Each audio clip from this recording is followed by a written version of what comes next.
We are live. Hey, we're live on the Heart of Innovation. Thanks for listening.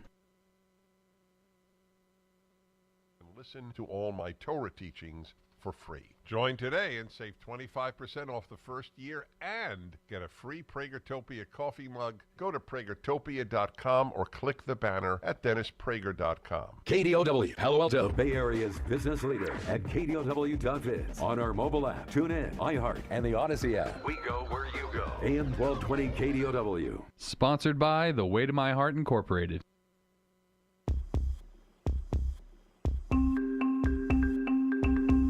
Welcome to the Heart of Innovation, 60 minutes that could save life and limb with new breakthrough ideas and innovation changing the healthcare landscape. Brought to you by Patient Advocacy Group, the Global PAD Association at padhealth.org, in partnership with Reflow Medical, the pulse of medical ingenuity.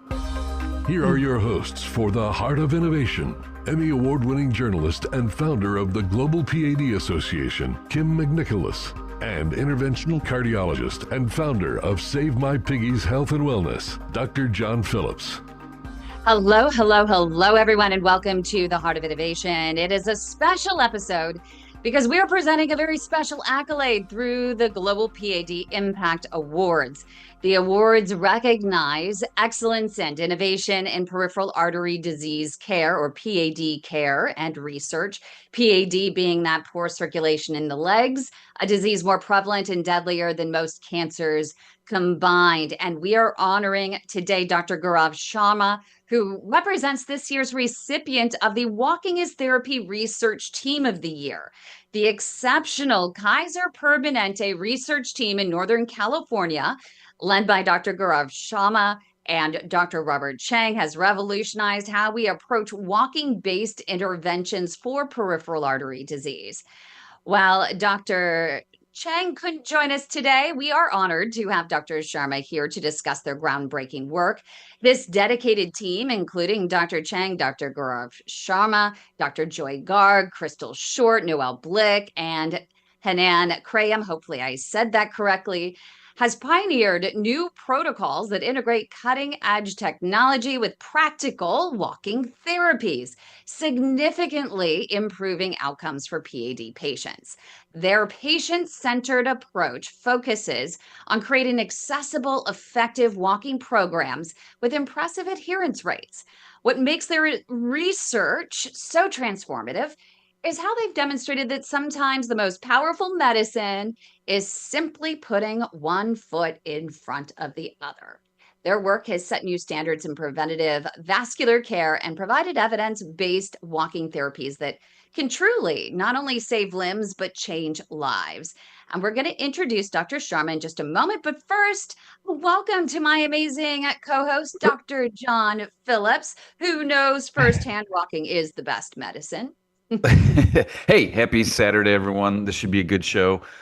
Kim, that was a particularly detail-oriented soliloquy. I like it.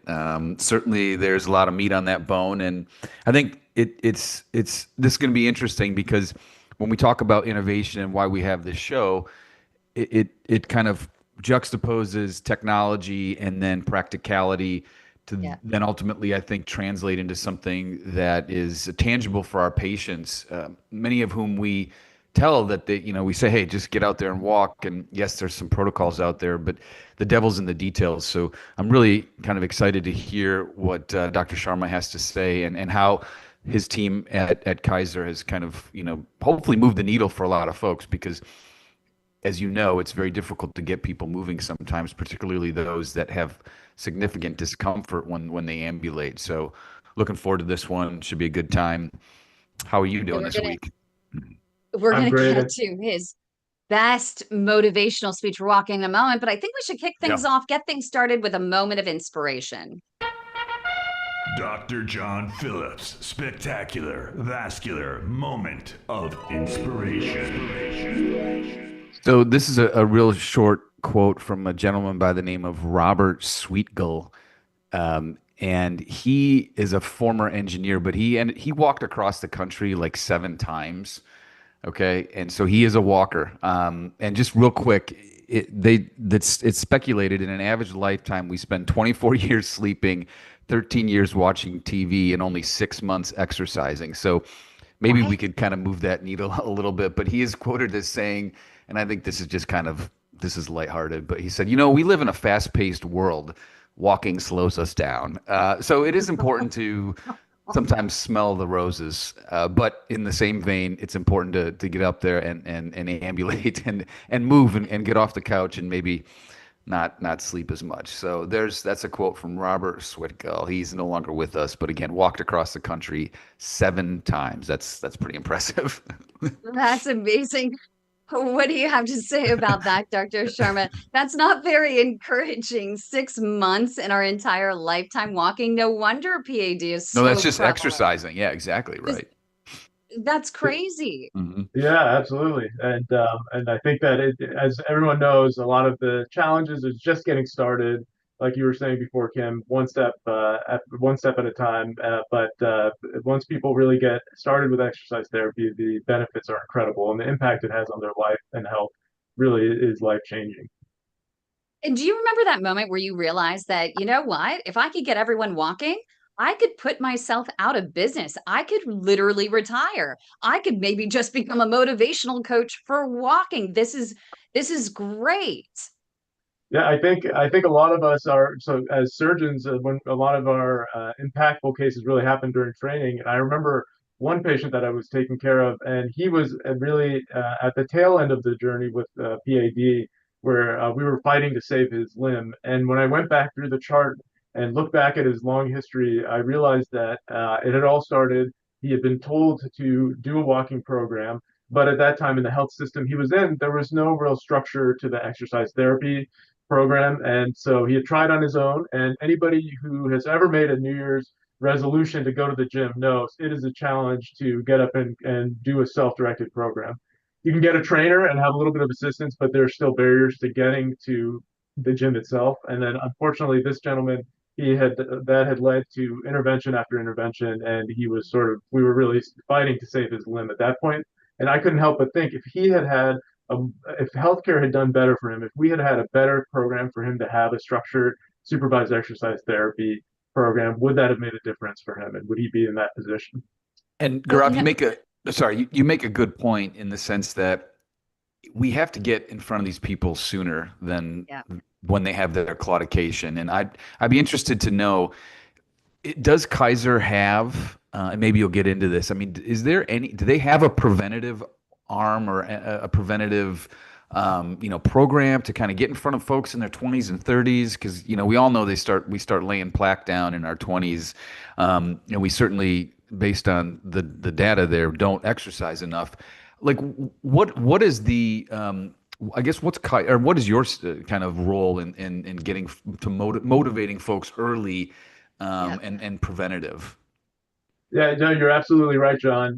There is, I think, a shift that's happening in healthcare in general, and definitely Kaiser Permanente has been at the forefront of this and really focusing on preventive care, health, and wellness, and investing in programs where we're looking not just to be reactive and treating people when they come like that patient late in the game, and then we're really fighting to save their leg and we have fewer options, but really upfront to have programs to help people with diet and lifestyle medicine and wellness. So that's definitely is an important part of the model here, and I think it's going to be an important model of healthcare everywhere over the next few decades.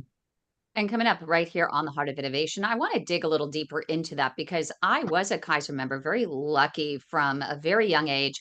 And I will tell you from personal experience that they are comprehensive. From the moment you start going to them as a child, you are making your appointments, you're working on your diet, they're talking to you about exercise and your mental health, especially clear all the way through. So I'm wondering if PAD is going to be part of the discussion with these patients from here on out. And we'll hear about that next, right here on the Heart of Innovation on KDOW.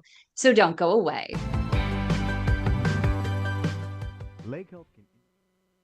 Good transition. Well done, Kimberly. Thank you.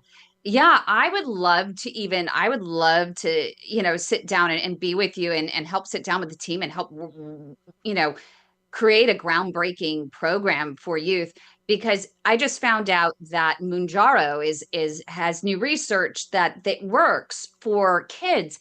But why are we having to give kids Mounjaro? What is going on?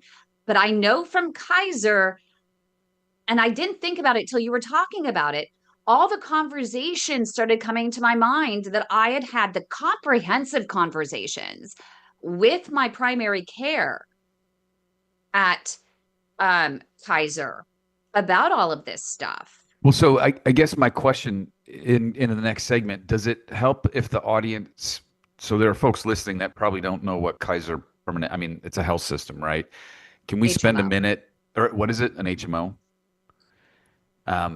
We may, Gaurav, are you comfortable just kind of telling us what Kaiser is a little bit and how, where is Yeah, that? I can give a broad overview and then maybe segue into the walking Into, program. Yeah. okay, that'd Yeah. be cool. Is that cool? Because, so is it a health system or what? Yeah, it's a health system, but it's just a different model of care. It's kind of like value-based healthcare delivery. So it's focused on more of it's capitated, and so 30 Okay, I was going to seconds. ask you, yeah, is it yeah, capitated? exactly. Okay, cool. All right, so we'll just, Yeah. I had to get out because I had more specialized things going on with my health that I needed to go to a different specialist. But um they literally, I mean, everything was right there, and anything, like anytime you needed to go get extra blood work or whatever, it was amazing. Welcome back to the Heart of Innovation. For more on today's topic, go to theheartofinnovation.org. That's theheartofinnovation.org. Once again, here's Emmy Award-winning journalist Kim McNicholas and interventional cardiologist Dr. John Phillips. welcome back, everybody. Thanks for joining us. We are live on KDOW. We're talking walking, so please stand, move your legs, get on a treadmill. Let's continue the conversation. Gaurav, just for our audience members who don't know what Kaiser Permanente is, can you give us just a brief overview, and then maybe that'll kind of dovetail into the specialized walking program that you and your team started? Yeah, absolutely, John. So Kaiser Permanente it's a nationwide healthcare system, and the thing that's unique about it is really there's a focus on value-based healthcare delivery, which is all about prevention, preventing disease from where it's before it happens, rather than just reacting to illness, and really focusing on making people healthy and delivering health care rather than sick care, as people often will say. And so that really worked out nicely for this program, because supervised exercise therapy is something that there's so much research and support of now over the last few decades. As you and Kim know, there are certain types of peripheral arterial disease, PAD, where doing an invasive procedure or surgery is absolutely the correct answer. But for the most common types of PAD, actually, the American College of Cardiologists, the Society for Vascular Surgery, all recognize that exercise therapy is actually the optimal therapy for that group of patients. And the reason is that over the decades, research study after research study has shown that improves patients' pain, it improves their function and walking ability, the distance they can walk, the activities they can engage in. It decreases the risk of them having to undergo risky procedure after risky procedure. And there's some data to suggest that it may even impact longevity and how long our patients are living. And so that fit in very nicely with the model here, and we've got a lot of support for this kind of a walking therapy program. We hear from patients all the time, it's so counterintuitive. Well, if it hurts when I walk, then how will walking actually help with the pain? And we still do have a lot of doctors that will tell patients, well, walk until you feel the pain, and then you can stop and rest. And we have an amputee that's in our group, and she said, if only the doctor would have told us what you tell us, which is you got to push through the pain. That's when you're going to build those collateral vessels. She's like, I would have done that. If I knew that that would have helped me and that would have prevented my leg from being taken, I would have pushed through that pain. I would have sucked it up. So it's not just about getting to the patients. How do we get to the doctors and get this message Well, to them that it's not just about moving, it's about effective walking that No, helps. exactly, and that's a great point. And I'd love to hear what Gaurav has to say about this, because a lot of us just say, okay, go out and exercise. I tell my patients, go exercise. I'm becoming more specific about it, and we talk about getting into zone 2 and things of that nature. But, the word exercise means different things to different people. So the devil's in the details. So, Dr. Sharma, tell us, pretend I'm your patient, okay? You've diagnosed me with a blockage in an artery. What are you going to tell me to do? In a sixth grade, right? I mean, we talk about like in an appropriate language. Yeah, and Kim raises a great point. It is counterintuitive when we first see patients. When you think about other conditions, if you sprain your ankle, then you're not going to be working through the pain. You're going to make things worse. So it's counterintuitive that this is a totally different beast, and that's why the work that Global PAD Association and other organizations do to educate patients and clinicians is really critical. Because here, our patients are really more like athletes, and like an athlete who's in training, you have to really continue to work through the pain. And that's the core principle of supervised exercise therapy. Now, that is done after you have been vetted, and there are important caveats to that. So it's really important to do not just DIY that kind of a program, but really, as you were saying, John, to first be evaluated by your doctor, and make sure that it's going to be safe and that there's not something else going on and that the diagnosis is clear. But then it's all about that walking and getting through it. And so, John, if you were my patient, I think the key thing to recognize is just like an athlete who's training for a 5K or a marathon, you're not going to get results overnight. It takes some work, and it takes weeks and sometimes months of effort. And so to sustain that level of motivation, you really need to understand the why. And so that's where we always start our conversation with our patients is, trying to understand their life and why are you motivated to do these kind of things? Is it because you want to be able to keep up with their grandkids at the park? Is it that you want to travel more and you just can't walk around and see the sights? So I think that's really where it starts, that is really listening and understanding what is the why for that patient to be able to motivate them to really go through this program that has these life-changing effects. So can you do, because I want to get to a question that came in from a patient, but I think it's probably a really good idea to talk about the mechanism of action by which walking does improve the actual pain. And even if you have blockages in your main arteries, how in the world is walking going to help? Can you get to the heart of the collateral nation? Yeah, absolutely. So again, the mindset is one where you really think of yourself almost like an athlete. If you have PAD of this particular type and you're trying to work through it. And so there are a number of different mechanisms. Probably the most important ones are that just like when an athlete is training, we see biochemical changes in the muscle at the molecular level. Their muscle tissue and their other tissues will change with training. We see the same thing in PAD patients who do exercise therapy. And so it really, the exercise therapy kind of retrains your muscle to be more efficient in using the nutrients it's getting and the blood flow that it's getting. That's why it takes some time for that adjustment to happen.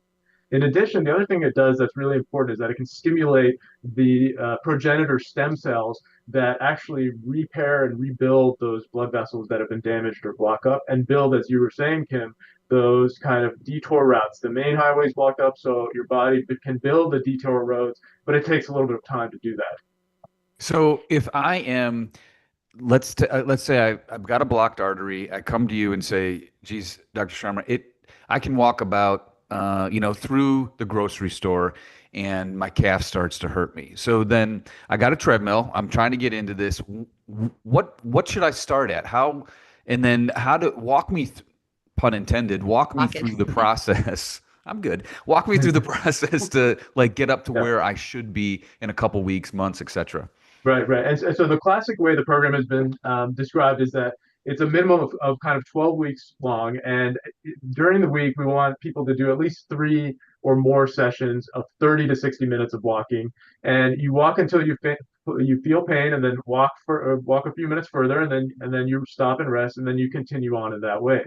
And I'll tell you, John, when we describe it to folks, even if we give written instructions and everything, that kind of self-directed walking is always still a challenge to make happen. And then like we were giving the analogy before of going to the gym and seeing the trainer, when groups had tried in the past to do supervised exercise therapy where people would come into the clinic and they would work on the treadmill with a physical therapist or someone else, same thing. You'd get these barriers. It was hard to get transportation. You had other things going on in life. And so part of this project and part of the innovation was really to take that health trainer, that health coach, take the gym and bring it to the patients so that they have it here on their mobile phone in the palm of their hands.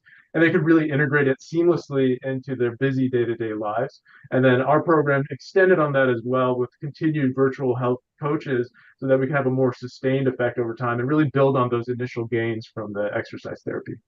And coming up right here on the Heart of Innovation, we're going to get into details about this exciting supervised exercise therapy program that is right at your fingertips. That's next, right here on the Heart of Innovation on KDOW. Don't go away. 3 years ago, my symptoms. It's a good segue into. So, is it an app? Is that? Yeah, exactly. It's a mobile app from one of the local developers here, and then we continue it with continued coaching after that. Yeah, it was Dr. Alam, wasn't it, over at Alam, Stanford? Yeah. And his wife, his wonderful wife, is now running the company. She's a sweetheart. Yeah, and she has an education background, among other things, and so that brings both the education piece and then the PAD expertise together. And that's more Peloton style, because we had several patients that I told them to ask their doctors about it, because I knew that the doctors were participating in a research trial on it. And it was more for the younger one. They were more excited about the Peloton style stuff and using their phone. And I think that that's what's kind of cool is maybe this older generation that's kind of tough for them, but it's getting the next generation that love that style that I think is going to get the up and coming, getting the 40 somethings with diabetes and things like that to start, engaging them in a more fun way. What's a Peloton style? What does that mean? It's fun. It's engaging. It's rah, and you could do it. Kind of Peloton, like the cycling. Oh, the cycling. Okay, yeah. Okay, gotcha. Okay. Really I think the health coaches are a little nicer on the app. They are nice. That's what I hear. That's true. So is it? I think it makes sense to talk about the. Should I call it an app, Gaurav, or what? Yeah, it is. Okay. Yeah, it's a mobile app you download on your iPhone or Android. Okay, because it sounds like there's some accountability. There's also just kind of some coaching. So that'll be good to talk about. Is it a free app or does it have to be linked through? No, it's through. They have to be referred from a healthcare professional because they have to do the vetting. Like we have all these exclusion criteria. People have had a recent heart attack or. So this is right now. Okay, so and there's also copays and for the research program, you don't need copays. And I know that when I talked to her, they had gotten a big grant from J&J for a bunch of licenses. So I've been trying to keep an eye out for patients as well that would be good with other doctors involved. But there's no copay right now with the research program, and they're involved in that. Okay. And so what I also was really impressed with, Dr. John, with their program, and where I think that also it's really special is, it's what happens after the 3 months. So what I like is, okay, you're going through that legitimate 3-month, 12-week program, but then there's this follow-up that they're trying out that I don't think I've seen others do. Thank you, Christy. So I wanted, as we go along, that's also what the was segment is special. 7 minutes, basically. Okay. So Gaurav, I'll segue into the app. Okay, perfect. Sweet. This is awesome. I'm not an Emmy award-winning journalist, so I just fumble through this. You don't do soliloquies? 77. 1220. We're going to have Dr. Sharma back. Welcome back to the Heart of Innovation. For more on today's topic, go to theheartofinnovation.org. That's theheartofinnovation.org. Once again, here's Emmy Award-winning journalist Kim McNicholas and interventional cardiologist Dr. John Phillips. Welcome back, everybody. We are joined on this episode with Dr. Gaurav Sharma. He is a vascular surgeon at Kaiser Permanente out in California. So, Gaurav, tell us more about this app. Can I go download this right now, or does it need to be kind of referred to me by you or a vascular specialist of some sort? Yeah, absolutely, John. So we've been talking about all the wonderful effects of supervised exercise therapy. As we mentioned in one of the prior segments, we don't want this to be a DIY kind of thing where folks just go out and do it. It really stems from a partnership with your patient, and in fact, the supervised part of supervised exercise therapy includes that a partnership with your physician who's made sure that this is going to be safe for you. So most patients with PAD, this is definitely the way to go. We do have some subset of patients who have heart conditions or other things. We want them to make sure that they've been evaluated by their doctor first before they get involved with this. And so the app was developed by a company named CellEd. And essentially, once you have that partnership with your doctor and you've been referred over and vetted, made sure that we have the right diagnosis, we're treating the right thing, and that you don't have any of those safety concerns, then it's very simple for folks just to download it on their phone. And as part of our program, because some of our PAD patients are older, we did build in that we have some help from medical assistants and so forth, and the app developer as well to kind of shepherd people into getting the app on their phone if they're not as technologically savvy as is required. Once people get over that activation energy and that hump of just getting it on there, then the app works by one, you can do it kind of at your own convenience and work it into your schedule and seamlessly integrate that into your day, as opposed to having to go somewhere and find regular time and things pop up and interrupt that. And then it's not just that the app will kind of keep track of your health goals. It uses the pedometers that are in your phone when you look at your steps, and it uses that as we were discussing before, and it tells you, okay, walk this much further, and this is what your goal is for this week or this session. But it's not just something that you do, with the machine. There also are health coaches, live health coaches who have been trained in some of the most effective techniques for supervised exercise therapy, like cognitive behavioral therapy and so forth, and you interface with them as well regularly, so that you have that human touch too, and it's not just you and the phone trying to go this alone. And then, of course, in the background, you have your doctor always supervising the program as well. And then we built after that intense 12 weeks with the app, our program has built a sustainability phase as well.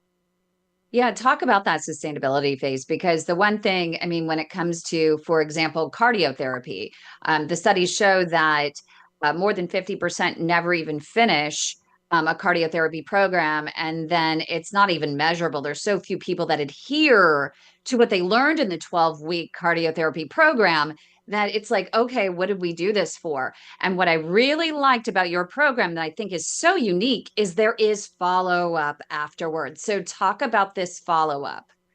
Yeah, that's exactly right. And that was as we were developing the program, that was one of the things that we recognized, is that like other exercise, over time, the effects can wane if you give up on it. And behavior change is hard. And so sometimes 12 weeks is not enough. People go into the holidays and something disrupts their regimen, and then that habit or routine gets disrupted as well. And so basically, we wanted to extend that effect. Once people went through the intense 12-week period, we have a sustainability phase where they work with our internal health coaches on a regular basis for a minimum of 6 months, and try to really, really firm up and solidify those habits that they've learned and gotten into while they started that intense exercise therapy program. So, Gaurav, do you try to do you have metrics with respect to percentage of patients that you kind of want to get involved or enrolled in this? Assuming you are not excluded, is everybody a candidate for it?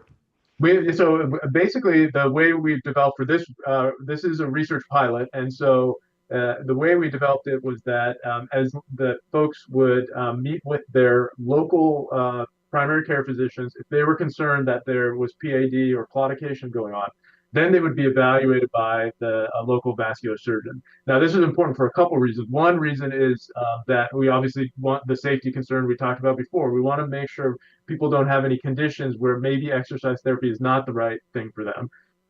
So that was one key component. The other component we found out, especially early on in the program, was that it was really important to have that personal connection with your physician to understand what the value was of the program and doing the exercise, because it's not an instant fix. It's something that does take time and motivation. Building that in was really key. And so from that point, once they've had that evaluation and confirmation of the diagnosis, safety, and that discussion of motivation with their vascular surgeon, that's when they enter into our regional program here in Northern California. And it's such a more fun conversation. I love the way I phrase that. It's a more fun conversation. I tell my Funner? patients all the time, when you're able to talk to them about their steps. I mean, how much more exciting is to have that conversation with your patient who is being the best partner in their own care and actually excited about taking steps for their own health. They're empowered. Yeah, and you give Exactly. them, yeah, I mean, there's accountability, there is motivation, there's self-improvement. I mean, our last Save My Piggies guest, she was walking mountains in the UK. I Yes. mean, like that's amazing. But Gaurav, there must be some people that are like, I'm not really into this. Or like, how do you get over that inertia with some people who, quite frankly, maybe have never exercised in their life? Yeah, absolutely, and that's why when we were talking one of the previous segments, John, really think it comes down to understanding the patient. There's no one size fits all motivational speech that's going to work for everyone. It really our job, and I like that you use the word empowered, Kim. It really our job is to educate and empower our PAD patients so that they're not just a victim of their disease, that they're really in control of their peripheral arterial disease care. And so it really starts with understanding what their motivations and what the why is. And the reality is, you're right, John. Not 100% of people are going to want to stick with the program and get to it. And our role is just to do whatever we can to meet them where they are, try to understand what their motivations are, how we can help them achieve those goals. And some people just aren't ready, and we just make sure that we're there and we're available when maybe things change and they are ready to be involved.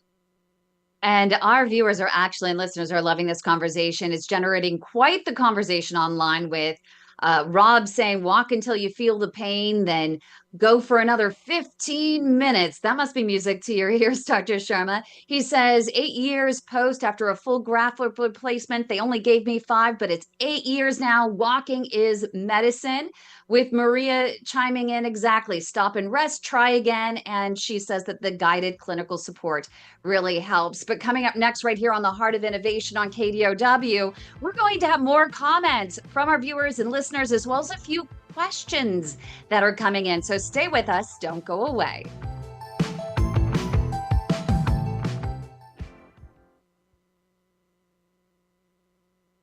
This is so fun. We're going to have to do this again.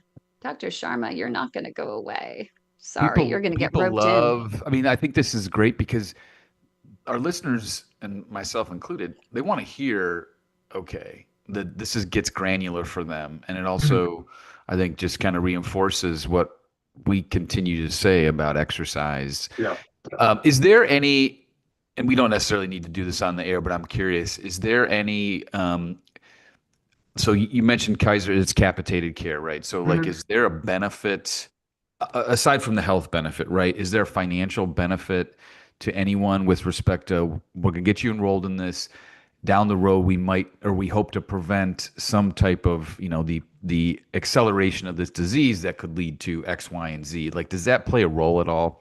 We don't have enough research to show that, but in theory, at least there is data out there, from European studies and even studies in the U.S. that it is cost effective and that sort of thing. So that sometimes is helpful to get buy-in from our health care, your health foundation partners, sort of insurance side of things. But for us, we don't have enough data to sort of make that kind of a claim.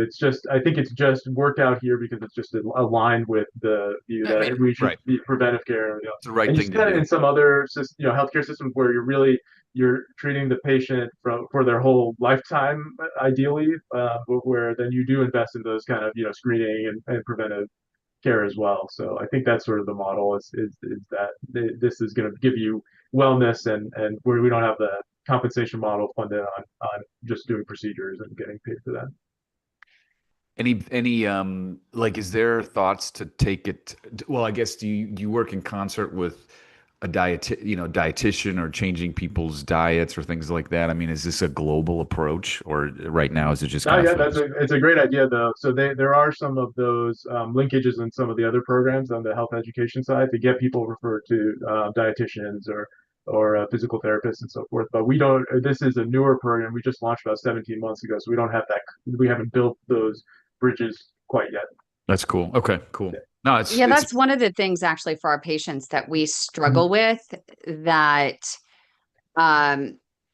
is diet. there aren't enough dietitians to go around Yeah. and not enough time in the day.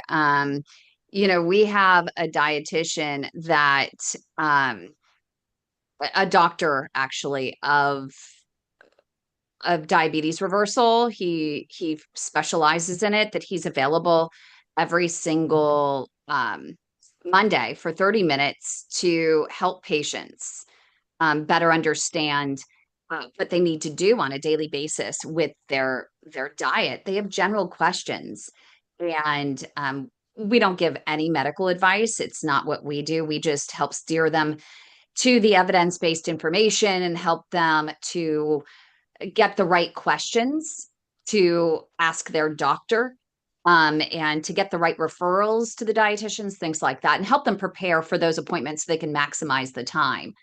But diet is one of our biggest issues, I think, because patients just go home and they don't have anyone to help them make the right decisions when they have those great cravings. Right. Yeah, it's tough too. I mean, we talk about shopping around the perimeter of the grocery store. That's where the good food is. But unfortunately, that perimeter is really expensive for a lot of people. Yeah. So they migrate, inside the castle, so to speak. But so next segment, 6 minutes. Do we want to get to some questions, Kim, or what do you want to do? Yeah, I think because we had 4 questions that came in beforehand. Okay. That would be great. Maybe you could ask a couple of them and I could ask a couple Sure. of them. I think they're pretty good questions. Was there anything that wasn't? I already sent them to Dr. Sharma. He already knows. Can Those you are give pretty me good one? questions. Where are they? Yeah, they're good. They're quite common questions we encounter with patients as well. So yeah, absolutely, I think they're appropriate. So Dr. John, I sent you. You probably I'm sent it to sending me you. at some point, yes, or you will be sending me. 30 seconds. I can ask the. Well, you could ask there. I just sent you one. Did you get it? Via text or email. It's right here in the chat. International airports because of a telecommunications equipment problem. The FAA said a problem with a local telephone company impacted communications. I can start out. Why don't you start out? And the radar. You want us to bring you? You want me to introduce you? Airports in North Texas were also I don't mind. affected. You do whatever you do. You. 1220 KDOW. Welcome back to the Heart of Innovation. For more on today's topic, go to theheartofinnovation.org. That's theheartofinnovation.org. Once again, here's Emmy Award-winning journalist Kim McNicholas and interventional cardiologist Dr. John Phillips. Happy Saturday, everybody. Thanks for joining us.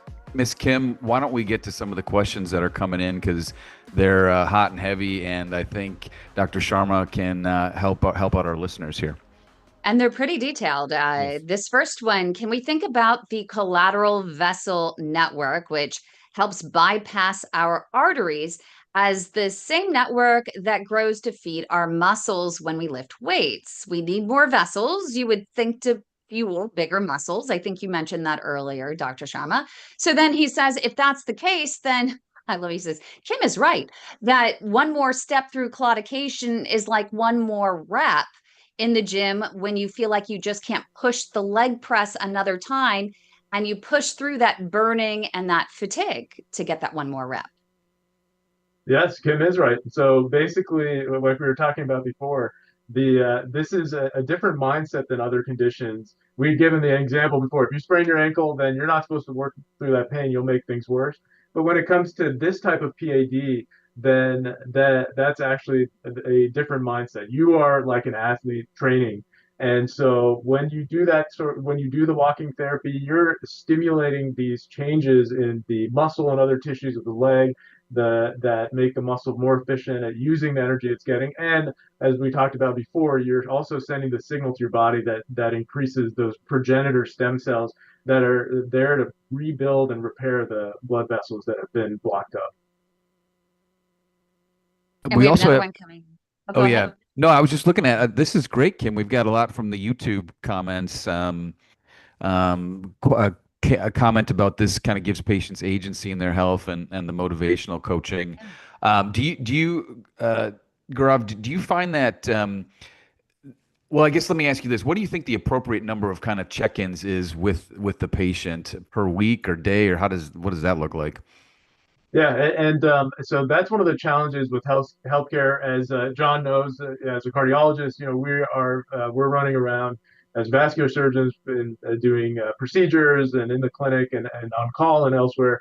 So sometimes it's hard for us to have the physician always have a high touch amount of face time with patients, and that's why this program is excellent because we're really using health coaches who are trained in that these kind of interactions. We're trained in motivation and techniques for really sticking with these behavior changes, and they're interfacing regularly at a minimum of once a week with patients during the intensive phase, and then regularly every few weeks thereafter. So that it's good to have different levels of touch, and the vascular surgeons also check back in with them. But the key thing is really to use all of the members of the healthcare team to be involved with patients and with this kind of behavior change that does take time and effort and deliberate, concentrated effort over time. And I have another one here. Why is it that after walking for 9 weeks faithfully are my legs getting worse? I do have a blood clotting disorder I thought was under control. See my vascular surgeon on Monday to ask her. But I just wondered if you had situations like mine and what you did for a patient like me, and if there's anything I should be prepared to ask my vascular surgeon.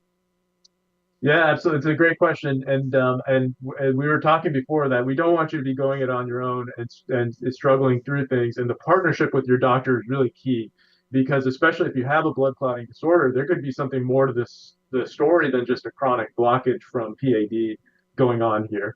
That being said, the program does take time, and the reality is that not 100% of patients will get through without needing a procedure. And so when we look at the research, and you have someone in that exercise therapy program, there are about 10% of people who may end up needing a procedure within the first year. Now, for comparison, let's say we don't put someone in exercise therapy and we just go in and we do a stent or another procedure off the bat. The number of people who then go on to need another procedure after that period at 1 year is actually more than double that. So it's more on the order of 20 to 25% of people. And that gap, that difference there, that actually goes up over time by the second year, by the fifth year.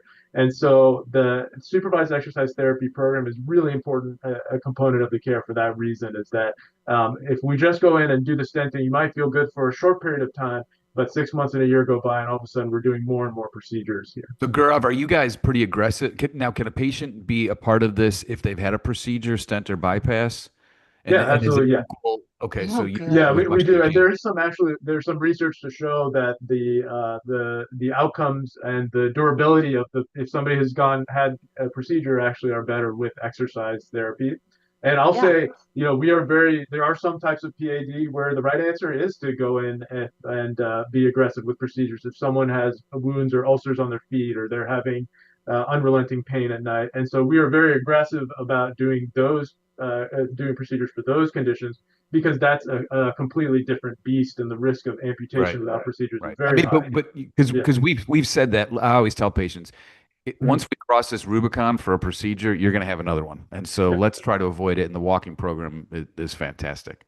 Yeah, and John, you're 100% correct. All the data over the last decade has shown that once we open the Pandora's box, we end up having to do, because of the durability of our procedures, it's not perfect, and over time they start to fail, and we're doing escalating procedures. Right. I tell patients the only reason to have a procedure is to, one, heal a wound, and two, to relieve the pain, to get you walking. And I said, it's not a matter of if those stents or if the grafts are going to block up, it's a matter of when. And the whole goal is to get you walking, to grow those collateral vessels. And this is where I really want to see more supervised exercise therapy programs be required, not just for before procedures, but I want them afterwards, to get the patient walking as medicine and to stop that revolving door, which I know is possible. So coming up next, right here on the Heart of Innovation, we're going to let Dr. Sharma think about his response to that. I know it's going to be a good one. We'll have some final thoughts next, right here on KDOW on the Heart of Innovation. Don't go away.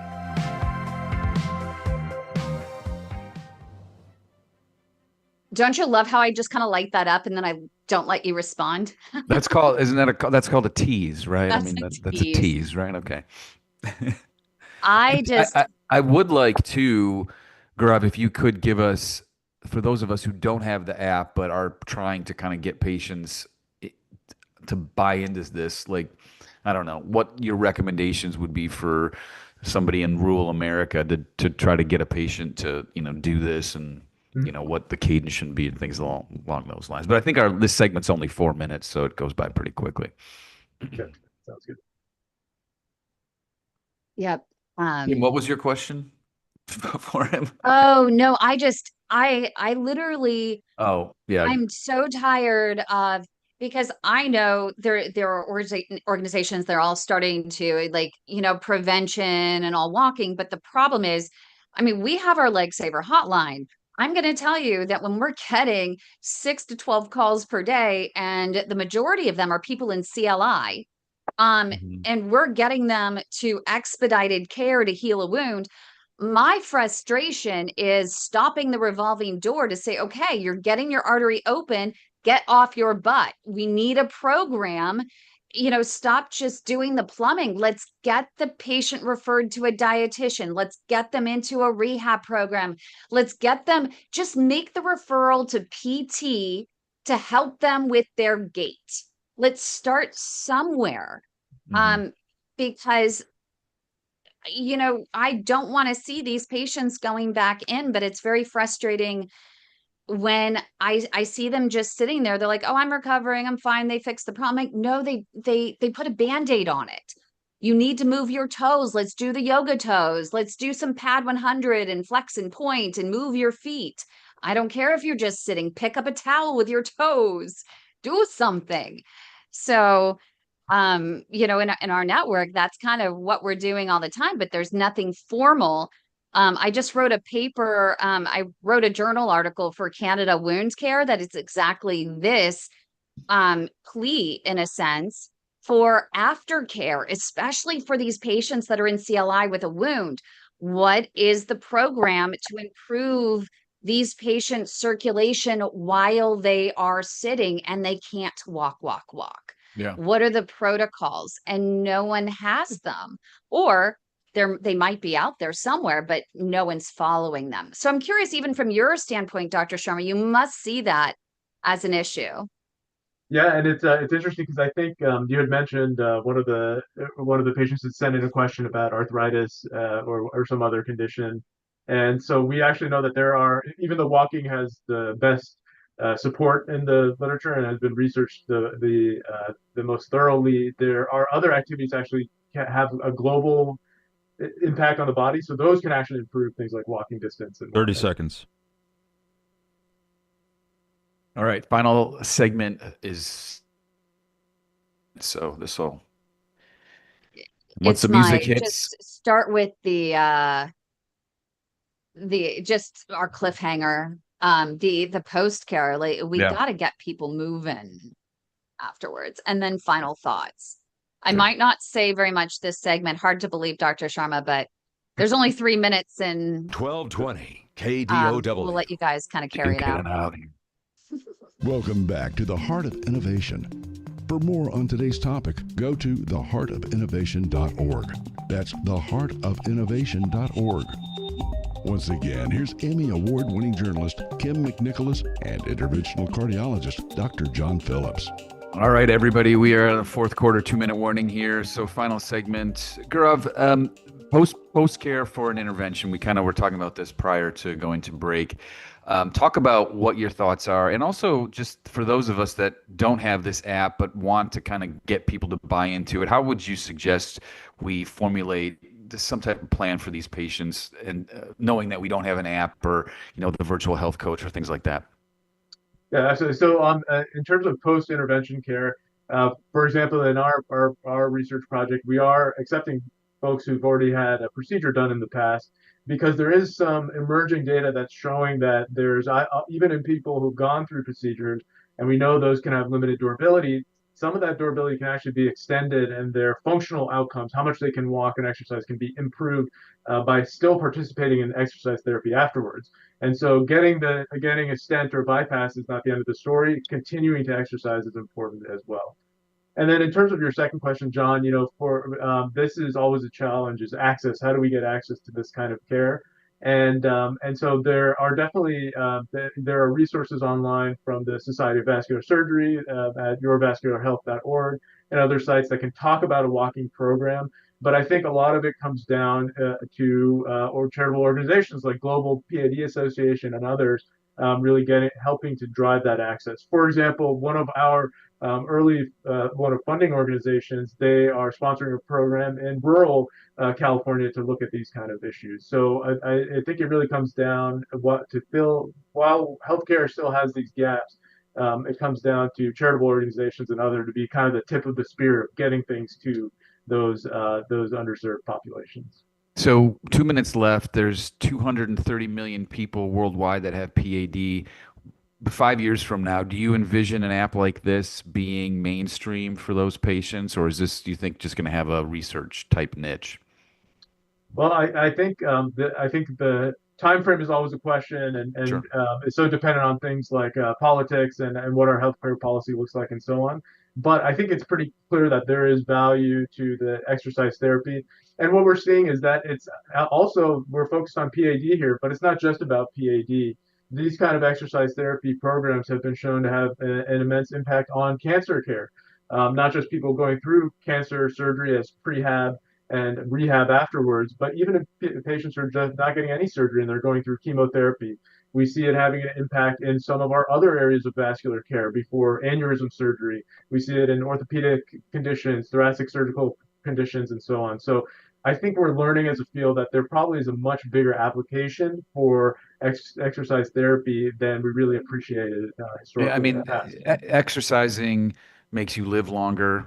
You die of less, there's less cardiovascular events, less cancer rates actually for every metabolic equivalent you go up. So if nothing else, those listening, start exercising. Kim, what do you think? I think that you're right. And they can start. We do have a very basic app that patients can, at very least, start tracking their claudication and their time to rest, which are very important markers for patients with PAD. So if you don't have access to a grander supervised exercise program, or you've completed one, at the very least, they can go to walkingsupportgroup.com, and they can also go to padwalkinggroup.org to sign up for ours, at least get the app, have something that they can work on until this grander supervised exercise therapy becomes mainstream. Education and interaction. Thanks, everybody. Have a great weekend. Thanks, you and John. It's a true honor to receive this on behalf of the team. Thank you. And do you want to stick around for a few minutes and do just a couple more questions really quick? And we could get to a couple patient questions as well, but we do have those ones I just want to get to so that we can include you in additional shows for our educational commercials that we're required to do. Just to give you a little extra plug. And so where did those questions go? One is just the defining, a case, and it could be any topic, it could be any case, but can you talk about a case that was either a success or a failure, doesn't matter, that is one that you learned the most from that other physicians and clinicians could potentially learn from as well? Absolutely. So, Kim, we were talking at one point about. Sorry, are we going into the segment portion? Yeah, these are the little clips. Okay. Yeah. Got it. Okay, got it. Sorry, can you repeat the question? Sure. It's our what we call the Pulse segment. It's an educational segment. It's sponsored by Reflow Medical, and it's literally just to speak to physicians and clinicians and share a case that you learned the most from. Success or failure doesn't matter, but there has to be kind of a lesson that others could learn from as well. Absolutely. Okay, got it. So I think that frequently we see these cases where makes you really realize that PAD education could be better and that we need to keep working on that. And so I think all vascular surgeons have had this experience of having a patient who is doing something banal. I remember a gentleman who was just clipping his toenails, and then he ended up nicking the skin and didn't think anything of it.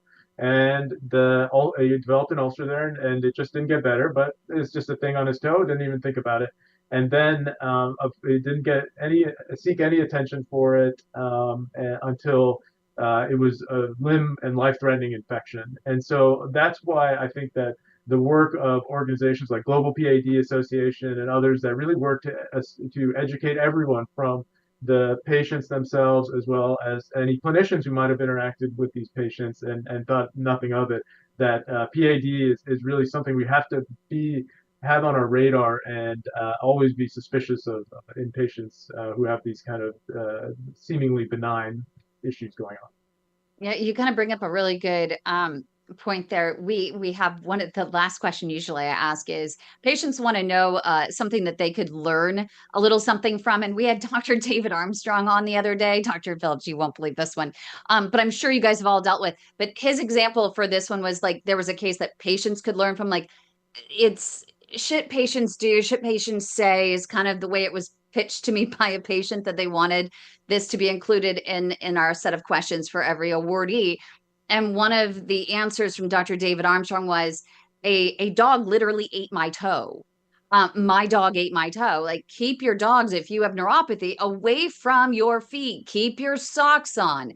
You can't feel it. So that's a really good lesson, but that's not an isolated case. He then had a second case with this. So he used this as an opportunity to share that. So do you have a case that still has you kind of shaking your head going, come on, you guys, you need to learn, you need to know this? Well, I'll say, Kim, I've really been impressed at how engaged and proactive a lot of our PAD patients are. And so as doctors, we're always excited when someone has done the research and try to understand their condition and doesn't feel like they are in the mindset of being a victim of whatever their condition is, but really wants to be in control of their PAD care. And so we frequently will see people come in and the internet and social media, there is a lot of good, reliable information on there, but there's also a lot of unreliable information as well. And so it's really critical that you do take ownership of the disease and do your research. But the partnership with your doctor is really key to make sure that the information you have is reliable and that it's something that's going to actually help you better understand the PAD and PAD care and do the right thing for your PAD. Yeah, and I'll just add to that. I've started telling my patients a couple of things. Number one, when we have that diagnosis of PAD, particularly CLTI, this is cancer. This is cancer of the leg. This is not going to go away. We really need to kind of lock arms to get it in remission. And number two, if I'm going to do a procedure, and I'll fight, Gaurav, just like you said, I will fight as hard as that patient wants me to, and as hard as that patient will fight for their limb, to save the piggies. But once we do that procedure, we're locked. We're married, kind of, and that's really what I try to stress. Like, I need you to help me. It's a relationship, and it's a two-way street, and I think that does get some traction with patients as opposed to, well, here's the procedure, we're done, whatever. So I think you try to humanize things for the patient and really walk a mile in their shoes. Yeah, and to your point, John, the studies, one of David Armstrong, actually, one of his studies showed that the mortality for CLTI patients is basically higher than almost any cancer aside from lung cancer. So it's much deadlier than many cancers. And so that's 100% correct.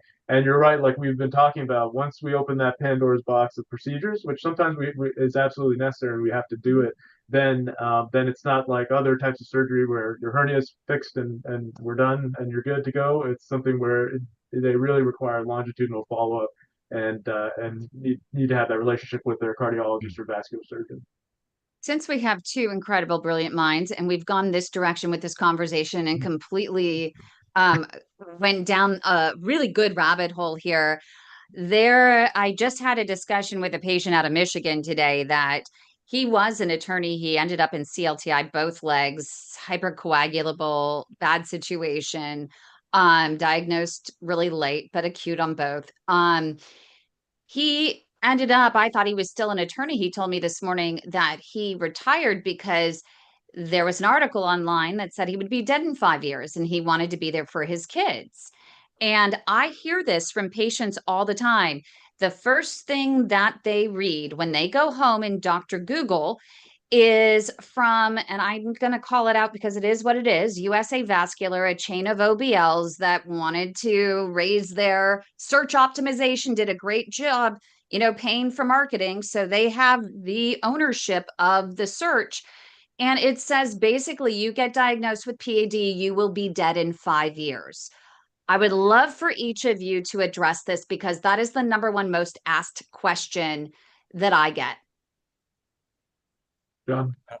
I mean, yeah, the data is there, okay, but what I guess the way I approach that, number one, it's a bit of a scare tactic for me, and maybe that's not the right word to use, but I'm trying to raise awareness for this patient, okay?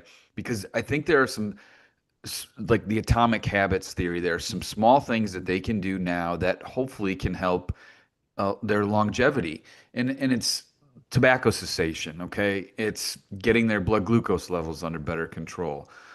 So when people ask me like, well, how much time do I have? I mean, I was like, listen, if I had that crystal ball, I'd be doing something else. I can tell you what the statistics are, but everybody's different, and you make these changes, and we can help you. But you've got the thing that frustrates me is when the patient does not buy into the process, and God helps those who help themselves, and that's where I struggle.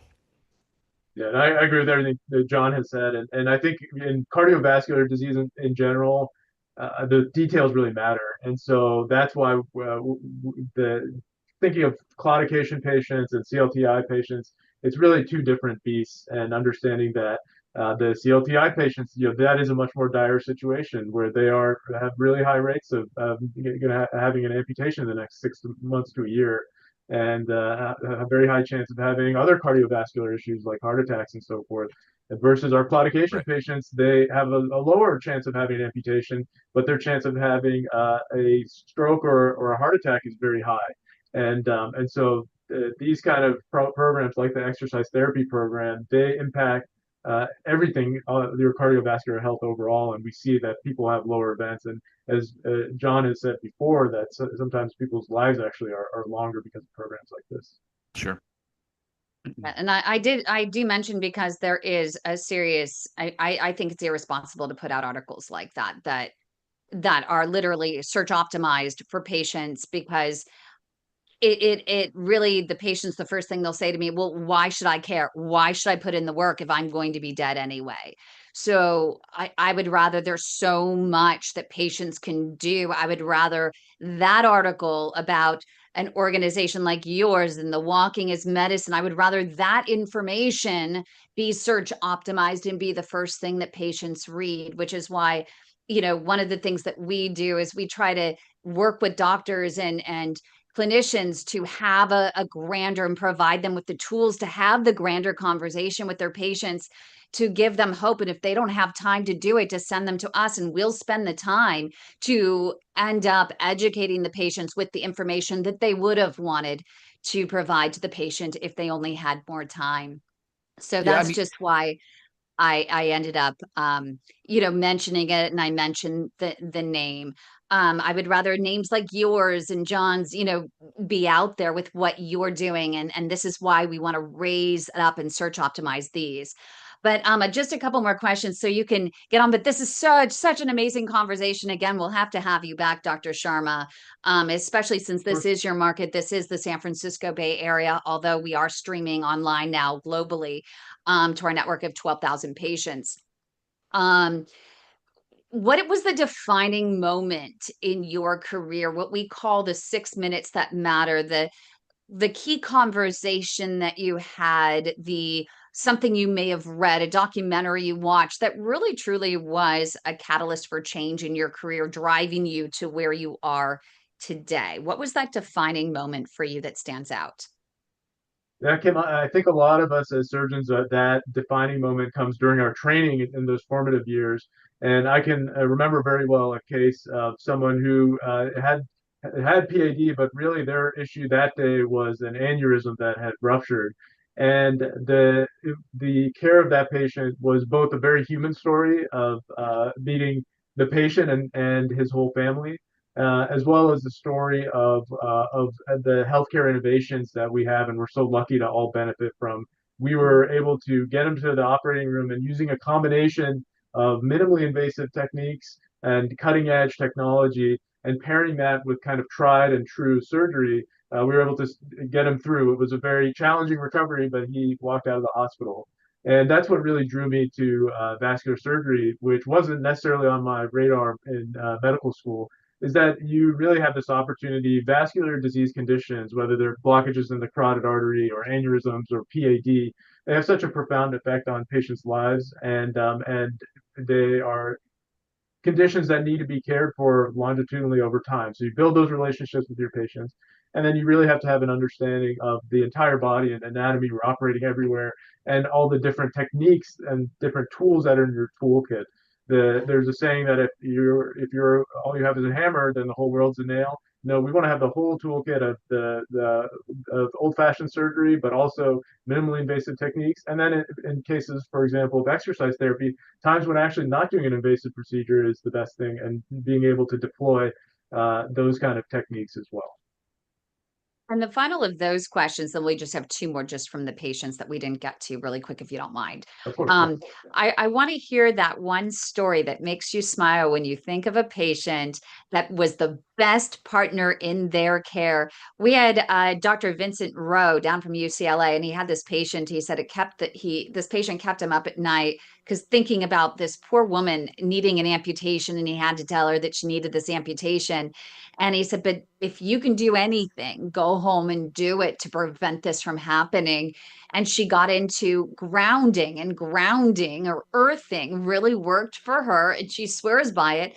And a year later, she still has her legs not on deck for amputation.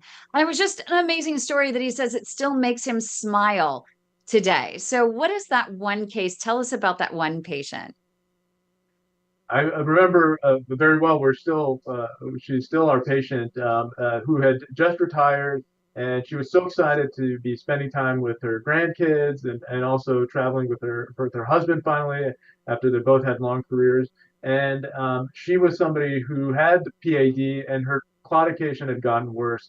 And so she just couldn't do the things that she really cared about and had worked so hard her life to enjoy. And so with the exercise therapy program, she was able to see these incredible gains and is still participating in the program as well. And so last time I spoke with her, she was able to play with the grandkids, and then was going to Italy and France with her husband, and was going to enjoy the sights there. And so I'm sure she was able to walk much farther and enjoy all of that than she would have otherwise. So I think the best cases are when we partner with our patients and we provide them the educational tools and the techniques to empower them to really, again, take over their care and get their PAD under control, and not just be a victim to it, to be active, to do the exercise, and then to really enjoy the things that they value and care about in life. That was beautiful. Okay, two quick questions that I would be remiss if I didn't get to them for patients taking the time. This is just a long one. I might have to paraphrase. This patient says, I walk all the time, gotten myself out of regular pain because I did Kim's app, and my doctors say I built really good detours, but I'm concerned that my arthritis in my knee is getting worse. My ortho says I may need a knee replacement. I guess my question is two parts. The one is, will my collateral vessels get smaller when I have to be off my feet for a while after surgery and my PAD blockages become an issue again? And then the second part is that there are a lot of us that are up in age and our parts are wearing out, like hips and knees. And the amount of walking I discovered you have to do, and have to do it, it seems forever to keep your legs when you have PAD. Where do you draw the line for me at 81 to say, we need to talk about a little balance? Yeah, it's a great question, Kim. As we age, peripheral arterial disease becomes more common, but so do other conditions like arthritis with this patient. And so how do you balance those things? That's part of the reason why, again, the partnership with your doctor is important, because they can evaluate you and see, is it safe to do the exercise therapy? If you can't do the walking therapy for some reason or another, then the good news is that there are alternatives. So even though walking has been shown to have the biggest benefit and has been the most researched exercise therapy, believe it or not, even things like some studies have looked at using an arm crank, so using your upper extremities and working those out, that can have a global effect that can impact your legs as well and your walking distance too. And so even though those may not have the same kind of impact, there are alternatives. And the key thing is really exercise and being active. The other thing I would say is that we're also learning a lot more in the way that, for example, the care happens with orthopedic conditions after a knee replacement has also evolved. So the patient might actually be surprised that their orthopedist, if they do go forward, might want them to be walking sooner than they think and be active and getting back in exercising, because that's also good to prevent the joint from fusing into place and healing well.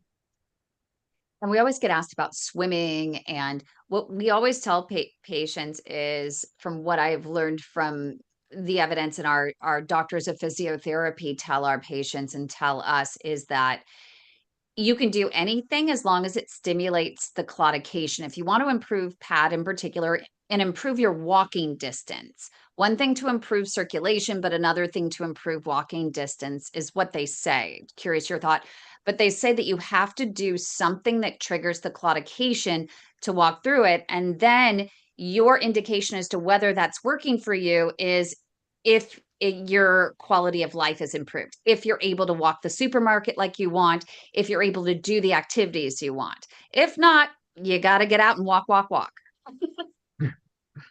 That's right. It's all about being that athlete training for the 5K. As long as you don't have any conditions, as we had kind of discussed before, there are conditions where it's not safe necessarily to do an exercise therapy program, certain heart conditions or movement disorders. Once you've been cleared by your doctor, then that's right. It's all about being that athlete training for the 5K or marathon and really pushing those muscles.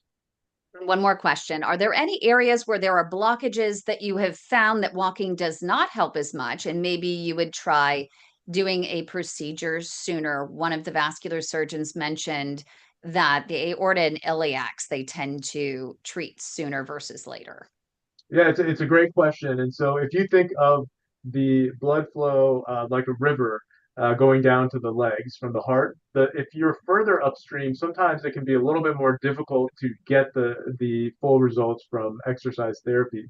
Now, that being said, it's not that the failure rate is 100% if someone does have blockages, as you mentioned, in the iliac arteries. So a few years ago, a trial looked at this specific question, and what they found was that instead of having about a 10, we were discussing before, Kim, that about 10% of patients who do exercise therapy are going to need to have a procedure at some point in the first year. That's much lower than people who we just stand up front or treat up front, but still 10% are going to need a procedure. When you look specifically at patients who have those blockages further upstream, that level rises to about 30%, but still the majority of patients, 70% of patients, are going to be able to get through and see results with exercise therapy. So it's very reasonable to start with that, but there is a chance that you might need a procedure if you have that type of an anatomic pattern of disease. And then another topic that